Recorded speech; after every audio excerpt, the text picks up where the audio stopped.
Benvinguts i benvingudes a la Casa del Joc. Avui us parlarem del Catan.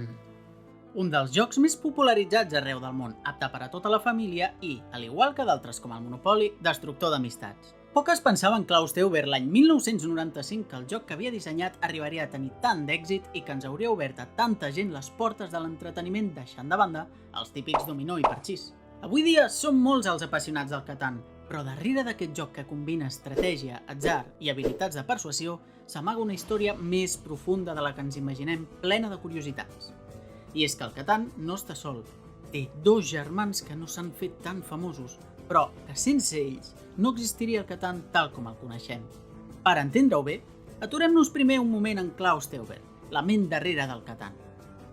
Klaus Teuber, nascut el 1952 a Alemanya, és un apassionat de les aventures i els descobriments. No és d'estranyar, doncs, que quan va començar a dissenyar el Catan original, partís de la idea vikinga de travessar els mars i descobrir terres per colonitzar. El que Klaus Teuber pretén amb els seus jocs és que els jugadors pugui experimentar en cert grau la sensació d'aventura i traslladar-se per un moment en una història èpica i divertida. Però, és clar, com combinar l'exploració, el descobriment, el conflicte, el domini de territoris, el comerç i la gestió de recursos, tot en un sol joc i que a més sigui accessible? En Klaus Teuber es trobava amb un gran repte.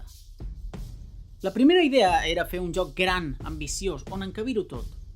Aquest primer prototip tenia lloses quadrades en lloc de les hexagonals que s'havien d'anar descobrint i així formar un assentament on després enviar-hi els colons i, finalment, calia conservar els regnes. Ràpidament es va adonar que les peces del trencaclosques no encaixaven i va desestimar aquest primer prototip al qual ni tan sols va provar de jugar. Quedava clar que era massa per un sol joc i que calia posar el focus en algun dels aspectes i renunciar als altres. El segon prototip, que s'assembla més al joc actual, tenia inclosa la idea del conflicte i del domini de territoris amb els cavallers i les ciutadelles, però complicava en accés l'experiència i el feia poc accessible. Amb el pas del temps, aquesta idea s'ha reprès amb l'expansió del Catan, cavallers i ciutadelles, amb elements nous com altres recursos, estratègies noves... Però, en aquest punt de la història, en Klaus encara no tenia clar com dissenyar el joc ideal. No va ser fins al tercer prototip que en Klaus va poder donar forma definitiva al Catan tal com el coneixem avui dia, una fórmula exitosa de mena ja que el joc original no s'ha canviat des d'aleshores i continua triomfant. I això, que han passat més de 25 anys. Un joc per torns, amb tirades de daus, amb gestió de recursos de manera estratègica i amb un toc de negociació que, siguem sincers, li dona molta vida als 60 minuts que pugui durar la partida. Però el nostre amic Klaus s'havia quedat amb les ganes de fer un joc on veure l'aventura del descobriment d'una terra nova, així que el 1996, només un any més tard que el Catan, va publicar un joc anomenat Entdecker, el que en català tradicional entenem com a Descobridor, un nom molt adequat. A Entdecker ens trobem un mapa buit que haurem d'anar descobrint i construint amb lloses quadrades a mesura que passen els torns i establir assentaments, de manera que l'objectiu és descobrir tantes illes com sigui possible i tenir els assentaments més forts. Us sona, oi?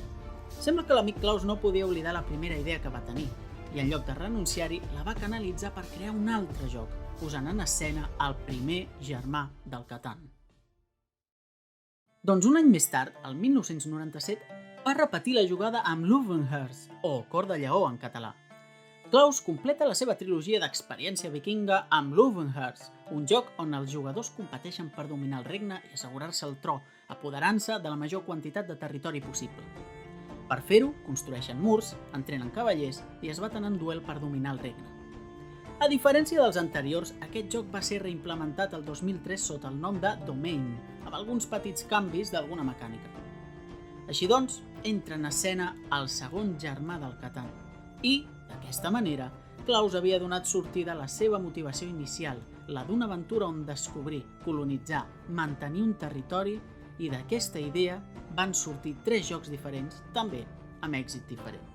Podríem discutir si ens fa posar o no en la pell d'una experiència vikinga, si podríem situar l'illa de Catan al mapamundi. Podríem parlar també de totes les expansions que han repescat les idees d'en Teuber o de per què ha triomfat més un joc que els altres si parteixen de la mateixa història. Però tot això ho deixarem per un altre vídeo.